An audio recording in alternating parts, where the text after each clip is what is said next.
ऐसा लगता है हम सभी किसी अदृश्य व्यवस्था के तहत जी रहे हैं, जहां हर चीज गिनी जाती है, मापी जाती है, तय की जाती है, पर शायद महसूस नहीं की जाती है। काम के घंटे दर्ज होते हैं, परिणाम रिपोर्ट्स में उतरते हैं, पर आत्मा जैसे कहीं खो सी जाती है। यही है आधुनिकता का लौह पिंजरा, और इसका सटीक चित्र खींचने वाला विचारक था जर्मनी का मैक्स वेबर। नमस्कार, मैं गजेंद्र। अंतर यात्रा की आज की प्रस्तुति में स्वागत है मित्रों। अंतर यात्रा चैनल के तहत ही विचार यात्रा श्रृंखला की आज 13वीं कड़ी है। इस श्रृंखला में हम 17वीं, 18वीं और 19वीं सदी के वैसे महान विचारकों के विचार सुनते समझते हैं, उनके आज की प्रासंगिकता के संबंध में भी चर्चा करते हैं, जिन्होंने आधुनिक युग के पूरे सोच प्रक्रिया को ही बदल दिया है। आज इस 13वीं कड़ी में हमारे हीरो हैं जर्मन विचारक मैक्स वेबर। चलिए विस्तार से समझते हैं। 1864 में जर्मनी के एरफर्ट शहर में जन्मे वेबर एक ऐसे युग में पले बढ़े जहां औद्योगिक क्रांति ने समाज की जड़ को बदल दिया था। राज्य व्यवस्था सशक्त हो रही थी और चर्च अपना प्रभुत्व खो रहा था, और इंसान मशीनों के बीच संवेदनशील अर्थ तलाश रहा था। कानून, अर्थव्यवस्था और इतिहास के विशेषज्ञ वेबर ने 19वीं सदी के जर्मन बौद्धिक परंपरा में खड़े होकर पूछा, क्या आधुनिकता एक सुविधा है या नई बेड़ियां? और इसी सवाल से निकली वेबर की समाजशास्त्र की महान कृतियां, जहां उन्होंने धर्म, अर्थशास्त्र, सत्ता और तर्क सबको एक साथ जोड़कर देखा। उनकी कृतियां यही प्रश्न पूछती हैं, समाज क्यों बदलता है, हम किस तर्क से जीते हैं, और धर्म, काम और सत्ता के बीच कौन सा गुप्त सूत्र काम करता है। वेबर के विचारों को सुगमता के लिए हमने मुख्यतः 7 भागों में विभक्त कर समझने के लिए एक एक कर यहाँ प्रस्तुत किया है। पहला, उनकी पुस्तक the Protestant ethic and the spirit of capitalism में उन्होंने समझाया कि पश्चिमी पूंजीवाद केवल धन और मशीनों की उपज नहीं है, बल्कि धार्मिक नैतिकता, रिलीजियस मोरालिटी की संतान है। उनका तर्क था कि प्रोटेस्टेंट धर्म ने, विशेषकर कैल्विनिस्ट एसेटिसिज्म ने, कड़ी मेहनत, संयम और लाभ को पुनर्निवेश करने की भावना को धार्मिक प्रश्रय देते हुए नैतिकता का दर्जा दिया। यह था उनका कॉन्सेप्ट ऑफ बेरूफ यानी कॉलिंग, यानी काम केवल जीविका नहीं बल्कि ईश्वर प्रदत्त कर्म है। उनके इसी अवधारणा ने स्पिरिट ऑफ कैपिटलिज्म गढ़ी, जो पूरे पश्चिम का आर्थिक स्वभाव बन गई। उन्होंने कभी भी सीधे तौर पर यह नहीं कहा कि प्रोटेस्टेंटिज्म ने कैपिटलिज्म को जन्म दिया, प्रश्रय दिया, बल्कि यह कहा कि दोनों के बीच एक इफेक्टिव अफिनिटी यानी आंतरिक सामंजस्य था। दूसरे, पहले जहां धर्म, मिथक और भावनाएं समाज को अर्थ देती थीं, अब वहां प्रक्रियाएं और कार्य क्षमता ने उनकी जगह ले ली है।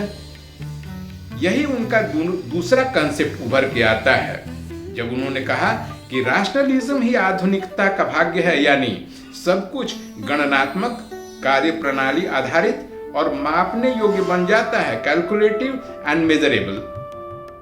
उनका यह शब्द बहुत प्रचलित हुआ कि दुनिया से जादू का लोप हो रहा है। The fate of our times is the disenchantment of the world.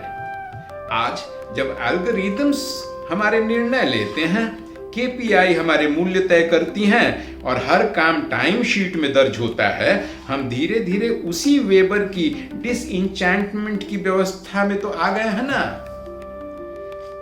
तीसरे, अपनी पुस्तक 1922 में जो I the economy of society, जिसमें उन्होंने ब्यूरोक्रेसी को विस्तार से समझाया। उन्होंने ब्यूरोक्रेसी को सबसे तर्कसंगत शासन प्रणाली बताया, आइडियल टाइप, जहां नियम लिखे जाते हैं, पदों का क्रम होता है, कार्य विशेषज्ञता के द्वारा बांटे जाते हैं और संबंध इम्पर्सोनेल हो जाते हैं। परंतु यही आइडियल दक्षता आदमी को सिस्टम का पार्ट बना देती है। हम फॉर्म्स भरते हैं, फाइलें बनाते हैं, नियमों पर चलते हैं और इन नियमों को, इन सिस्टम्स को धीरे धीरे इतना प्रश्रय दे देते हैं कि यही मूल हो जाती हैं और मूल जो प्रश्न जिस उद्देश्य से इन्हें बनाए गए थे वो गौण हो जाते हैं। वेबर ने इसे ही कहा द आयरन केज, यानी तर्क का एक ऐसा पिंजरा जो हमें कुशल तो बनाता है परंतु भीतर से उद्देश्यहीन और खाली भी कर जाता है। चौथे, 1919 में उनकी किताब पॉलिटिक्स एज अ वोकेशन आई। उन्होंने इसमें अथॉरिटी को 3 कैटेगरीज में बांट के समझाया। पहला, ट्रेडिशनल अथॉरिटी, जिसे परंपरा और विरासत से मान्यता मिली हो, जैसे राजतंत्र, परिवार इत्यादि। दूसरा, करिश्मेटिक अथॉरिटी, किसी नेता या व्यक्ति का अपना व्यक्तिगत व्यक्तित्व और उससे उपजा आकर्षण, जैसे कोई संत हो, कोई क्रांतिकारी हो या नेता जैसे गांधी जी। और तीसरा, रैशनल लीगल अथॉरिटी, जिसे कानून और प्रक्रिया ने मान्यता दे रखी है, जैसे लोकतंत्र, न्यायालय इत्यादि। उन्होंने कहा आधुनिक समाज इन तीनों के मिश्रण से चलता है।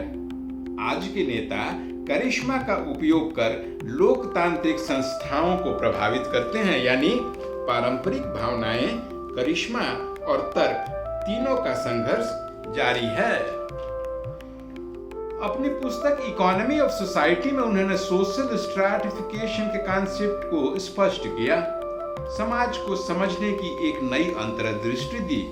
मार्क्स ने समाज को आर्थिक वर्गों में बांटा था, लेकिन वेबर ने बताया कि असमानता के 3 आयाम होते हैं।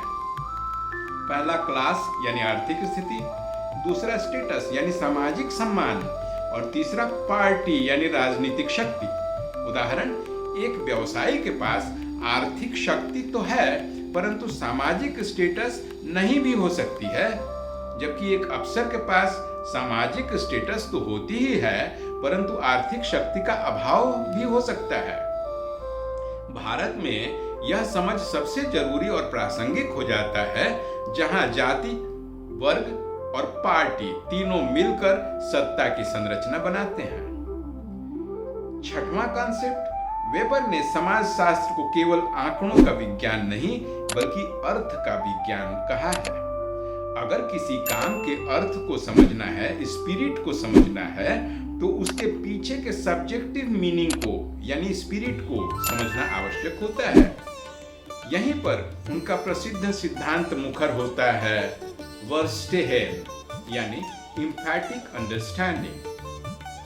दूसरे के नजरिए से उसके कर्म का अर्थ देखना, यानी कोई क्या कार्य कर रहा है, इससे अधिक महत्वपूर्ण यह जानना है कि उसके द्वारा किए गए कार्य से दूसरे पर, समाज पर और लोगों पर कैसा और कितना गहरा असर पड़ रहा है।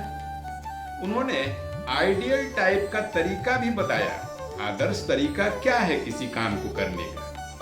यह एक ऐसा विश्लेषण मॉडल था, एनालिटिकल टूल था, जो किसी सामाजिक रूप का शुद्ध यानी आइडियल नमूना हो, जैसे आदर्श पूंजीवाद, आदर्श नौकरशाही, ताकि वास्तविकता का इन आइडियल्स से तुलना करके हम अपने समाज की स्थिति का सही आकलन कर सके। और सातवां, वेबर ने सत्ता को एक नई परिभाषा दी, जिसे वैध हिंसा का एकाधिकार प्राप्त है, यानी राज्य वही है जो वैध रूप से बल प्रयोग का एकाधिकार या मोनोपोली राइट रखता हो, जैसे पुलिस, सेना, न्यायालय, यह सब इसी वैधता के अधिकार से जन्म लेती हैं। राज्य के बिना हिंसा अपराध है, लेकिन राज्य के भीतर वही हिंसा कानून बन जाती है। इतने गहरे विचार के बावजूद वेबर की कई आलोचनाएं भी हुई। कुछ इतिहासकारों ने कहा कि वेबर ने धर्म और पूंजीवाद के संबंध को बहुत सांस्कृतिक बना दिया है। उनके आइडियल टाइप्स को भी बहुत ही अब्स्ट्रैक्ट और सब्जेक्टिव कहकर चुनौती दी गई, और कुछ ने तो कहा कि वेबर ने समाज में स्त्री की भूमिका पर पर्याप्त ध्यान ही नहीं दिया, परंतु उनके विचार आज भी कोर सोशियोलॉजी के करिकुलम के हिस्सा हैं, क्योंकि उन्होंने मनुष्य के अर्थ निर्माण और सामाजिक सिस्टम्स के बीच एक सेतु बनाया। आज जब हम किसी काम के सिलसिले में किसी दफ्तर के सामने लंबी कतार में खड़े होते हैं, हम केवल सेवाएं नहीं बल्कि ब्यूरोक्रेसी का अनुभव कर रहे होते हैं, जहां हर चीज एक्सेल शीट में कैद हो जाती है। आप आयरन केज में सांस ले रहे होते हैं और आपको अथॉरिटी के विभिन्न रूपों के दर्शन तो होते ही हैं। वेबर हमें सिखाते हैं कि आधुनिकता का अर्थ है तर्क और सिस्टम से संचालित जीवन, परंतु इंसान का कर्तव्य है कि उस तर्क में भी अर्थ खोज लिया जाए, क्योंकि हर तर्क के पीछे एक विश्वास छिपा होता है और हर विश्वास के भीतर एक तर्क सांस लेता रहता है। सवाल यह है कि क्या हम उस लौह पिंजरे को पहचानते हैं जिसमें हम जी रहे हैं? कैसे रहे मार्क्स वेबर? सोशल सिस्टम्स के जनक थे वो। इसके प्रॉन्स एंड कॉन्स को उन्होंने जितना अच्छा से समझाया, एक तरफ सिस्टम और ब्यूरोक्रेसी दोनों की तारीफ की, उसी तरफ